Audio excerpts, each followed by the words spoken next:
Perkenalkan, nama saya Malinda dengan NIM 2311104 dari kelas PAI 4D.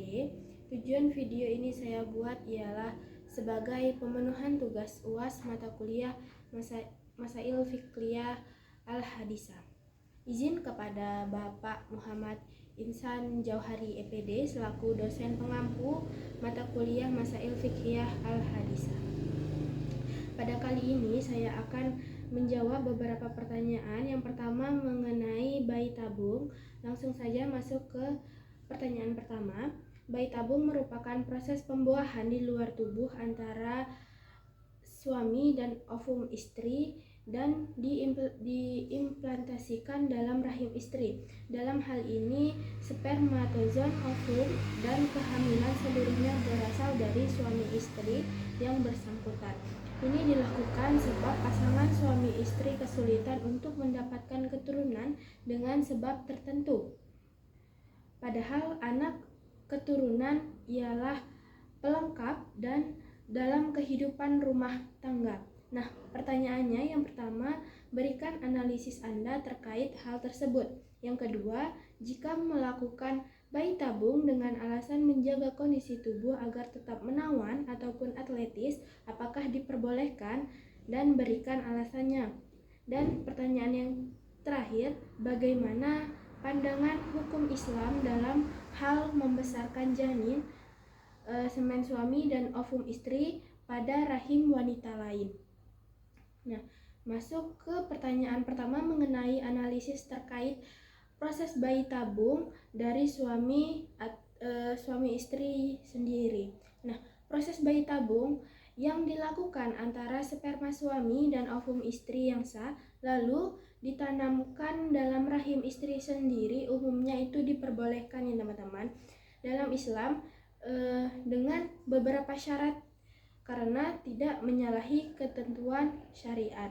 Nah, mengapa diperbolehkan? Karena yang pertama itu tidak melibatkan pihak ketiga, baik donor sperma, donor ovum maupun rahim.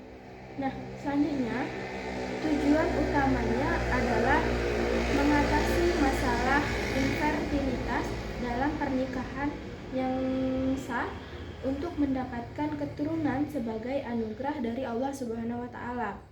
Dan dalam Islam, keturunan adalah bagian dari tujuan pernikahan sebagaimana firman Allah dalam surah An-Nahl ayat 72, dan Allah menjadikan bagi kamu dan istri kamu anak dan cucu. Nah, untuk syarat-syarat yang harus dipenuhi dalam bayi tabung ialah yang pertama dilakukan dalam ikatan pernikahan yang sah. Nah, selanjutnya prosedur medis harus menjaga aurat dan etika, dan tidak adanya campur tangan genetik dari pihak lain ataupun donor ovum atau sperma, dan tidak adanya pencampuran embrio. Nah, jadi dapat disimpulkan bahwasannya jika prosedurnya aman, jelas sumbernya yaitu dari pasangan istri yang sah dan tidak melanggar batasan syariat, maka diperbolehkan menurut mayoritas ulama termasuk fatwa Majma'al Fiqih Al-Islami dan MUI. Nah, selanjutnya untuk pertanyaan yang kedua mengenai hukum bayi tabung dengan alasan menjaga bentuk tubuh agar tetap menawan. Nah, untuk hal ini tidak diperbolehkan karena yang pertama itu tujuan bayi tabung dalam Islam itu harus karena kebutuhan yang mendesak ataupun darurat seperti gangguan kesuburan. Selanjutnya, menjaga bentuk tubuh agar tetap ideal ataupun atletis bukan termasuk alasan darurat ataupun syar'i.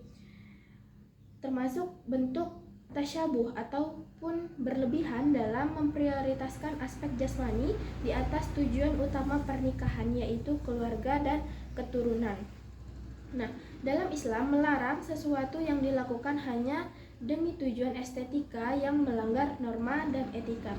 Jadi, dapat disimpulkan bahwasannya melakukan bayi tabung hanya demi menjaga bentuk tubuh dan bukan kebutuhan syar'i dan dihukumi haram karena bertentangan dengan maqasid syariah, dan etika medis Islam. Nah, masuk pertanyaan yang bagian ketiga mengenai hukum Islam membesarkan janin dari suami istri yang sah di rahim wanita lain ataupun ibu pengganti. Nah, di sini diharamkan dalam Islam. Mengapa demikian? Karena yang pertama itu adanya campur tangan pihak ketiga, yaitu wanita lain sebagai rahim pengganti. Walaupun genetiknya itu berasal dari pasangan yang sah. Nah, yang kedua itu dapat menimbulkan kebingungan nasab ataupun garis keturunan dari status ibu kandung. Nah, yang ketiga itu dapat menimbulkan konflik hukum waris ataupun perwalian dan hak asuh anak.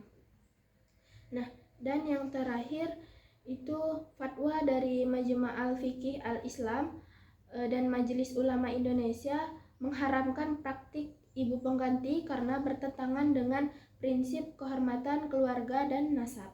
Jadi di sini meskipun janin berasal dari suami istri yang sah, jika ditanamkan dalam rahim ibu pengganti ataupun wanita lain yang bukan istri, maka hukumnya haram karena masuk kategori campur tangan pihak ketiga yang berpotensi merusak nasab dan tatanan keluarga dalam Islam. Nah, selanjutnya masuk ke soal nomor 2 mengenai poligami. Nah, pertanyaannya, Islam memperbolehkan poligami dengan jumlah wanita yang terbatas dan tidak mengharuskan umatnya melaksanakan monogami mutlak, dalam artian seorang laki-laki hanya boleh beristri seorang saja dalam keadaan dan situasi apapun. Nah, poligami dilakukan sebagai jalan keluar untuk mengatasi penyaluran kebutuhan seks laki-laki supaya tidak bermaksiat ataupun zina yang dilarang Islam, atau sebab lainnya seperti mengurusi bidang usaha tertentu sehingga membutuhkan istri lebih dari seorang istri. Nah, pertanyaannya yang pertama, setujukah Anda dengan poligami? Jika setuju, berikan alasan, dan jika tidak, berikan alasannya dengan argumentasi yang logis dan akademis dengan dilandasi sumber yang relevan. Yang kedua, bagaimana pandangan hukum negara ataupun undang-undang dan hukum Islam terkait kasus poligami? Masuk ke pertanyaan pertama mengenai analisis terkait proses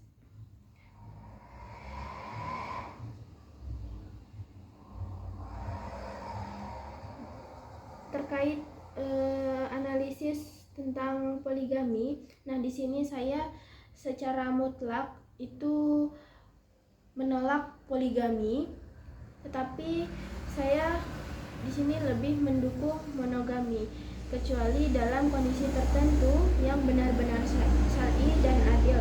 Karena beberapa alasannya. Yang pertama itu ada argumentasi fikih Islam. Nah, dalam Islam itu tidak mewajibkan poligami, tetapi memperbolehkannya saja dalam kondisi tertentu. Nah, dalam surah An-Nisa ayat 3 juga disebutkan bahwasanya maka nikahilah wanita-wanita lain yang kamu senangi, 2, 3, ataupun 4. Kemudian jika kamu takut tidak akan dapat berlaku adil, maka nikahilah seorang saja. Dalam surah An-Nisa ayat 129 juga disebutkan bahwasanya dan kamu sekali-kali tidak akan dapat berlaku adil di antara istri-istrimu walaupun kamu sangat ingin berbuat demikian. Maka secara realitasnya monogami ini lebih aman dari segi keadilan. Nah, menurut pandangan sosiologis dan psikologis, poligami dapat menyebabkan konflik dalam rumah tangga, kecemburuan, depresi pada istri pertama, dan trauma pada anak-anaknya. Penelitian dari Kementerian Pemberdayaan Perempuan menyebutkan bahwasanya poligami tanpa kesiapan psikologis bisa memicu ketimpangan gender dan kekerasan emosional dalam rumah tangga. Nah, jadi di sini saya setuju bahwasanya poligami ini diperbolehkan, tetapi saya lebih mendorong ke monogami sebagai bentuk kehati-hatian dan keadilan. Nah, poligami ini hanya layak dilakukan oleh seseorang laki-laki yang pertama itu ia mampu secara finansial dan spiritual. Nah, ia juga mendapat izin dari istri pertamanya dan ia bisa menjamin keadilan penuh dan tidak melukai psikologis anak ataupun istrinya. Dan ia bertujuan syar'i, bukan hanya sekedar nafsu. Nah, selanjutnya itu mengenai pandangan hukum negara dan hukum Islam tentang poligami. Hukum Islam tentang poligami ini diperbolehkan ataupun mubah dengan syarat yang pertama itu ia dapat berlaku adil dalam nafkah, waktu, dan perhatian. Nah, ia juga tidak menyebabkan kezaliman kepada istri dan tidak dilakukan untuk tujuan hawa nafsu ataupun bukan atas dasar manipulasi ataupun ketidakjujuran. Nah, berdasarkan fikih, jika syarat-syarat ini tidak terpenuhi, maka poligami ini bisa berubah hukum menjadi makruh bahkan haram. Nah, yang kedua itu hukum Indonesia ataupun undang-undang mengenai poligami. Nah, poligami dibatasi secara ketat dalam hukum nasional. Dasar hukumnya yakni yang pertama ada Undang-Undang Nomor 1 Tahun 1974 tentang perkawinan. Pada pasal 3 ayat 1 yang berbunyi pada asasnya seorang pria hanya boleh mempunyai seorang istri. Nah, pasal 4 juga berbunyi suami yang ingin beristri lebih dari satu harus yang pertama itu izin dari pengadilan agama. Nah, yang kedua persetujuan dari istri pertama, dan yang ketiga alasannya itu dianggap sah menurut hukum. Misalnya istri tidak dapat menjalankan kewajibannya sebagai istri, istri tidak bisa memberikan keturunan, dan istri menderita penyakit yang berat. Nah, komplikasi hukum Islam ataupun KHI pasal 55 sampai 59 juga menetapkan bahwa suami harus bersumpah sanggup berlaku adil. Jika tidak, maka pengadilan bisa menolak izin poligami. Nah, selanjutnya soal ketiga yakni aborsi ataupun abortus merupakan fenomena yang terjadi di lingkungan masyarakat sekarang dengan ragam alasan. Umumnya aborsi dilakukan kalangan anak muda yang kehamilannya tidak dikehendaki, yang tidak melalui ikatan pernikahan yang sah, ataupun juga bisa dilakukan oleh pasangan suami istri yang sah dengan sebab terdesak ataupun darurat. Pertanyaan yang pertama, berikan pandangan Anda terkait aborsi dan bagaimana pandangan para ulama terkait dengan hal tersebut. Pertanyaan kedua, bagaimana jika melakukan aborsi dengan alasan terindikasi bahwasannya anak yang lahir nanti cacat, apakah boleh atau haram? Berikan ketentuan hukumnya. Dan pertanyaan ketiga, berikan solusi terbaik dari tindakan aborsi. Masuk ke soal pertama mengenai pandangan tentang aborsi dan pendapat para ulama. Aborsi ini ialah tindakan menggugurkan kandungan sebelum janin mampu hidup di luar rahim sebelum usia 20-24 minggu. Nah, dalam Islam aborsi pada dasarnya ini dilarang ataupun haram karena ia dapat menghilangkan nyawa. Ini adalah pelanggaran terhadap hak hidup makhluk yang Allah ciptakan. Surah Al-Isra ayat 33 yang berbunyi, dan janganlah kamu membunuh jiwa yang diharamkan Allah ataupun membunuhnya kecuali dengan suatu alasan yang benar. Pandangan para ulama berdasarkan tahapan usia janin, para ulama membagi hukum aborsi berdasarkan usia kehamilan, yakni yang pertama itu sebelum 120 hari ataupun 4 bulan. Menurut hadis sahih, hadis riwayat Bukhari dan Muslim, ruh ditiupkan pada usia 120 hari. Sebelum itu sebagian ulama Hanafiyah dan sebagian Malikiyah masih memperbolehkan aborsi dengan alasan darurat dan ada maslahat yang kuat. Misalnya ancaman bahaya bagi ibu, kehamilan akibat pemerkosaan. Namun di sini tetap makruh dan bukan pilihan utama karena janin sudah dalam proses penciptaan. Nah, yang kedua itu setelah 120 hari ataupun ruh sudah ditiupkan. Mayoritas ulama sepakat hukumnya haram kecuali jika kehamilan ini dapat mengancam jiwa sang ibu secara medis dan telah ada fatwa dari tenaga ahli muslim. Nah, apabila dua kemudaratan bertemu, maka dicegah yang paling besar dengan melakukan yang lebih ringan ataupun kaidah fikih. Nah, masuk ke pertanyaan yang kedua, hukum aborsi karena janin terindikasi cacat.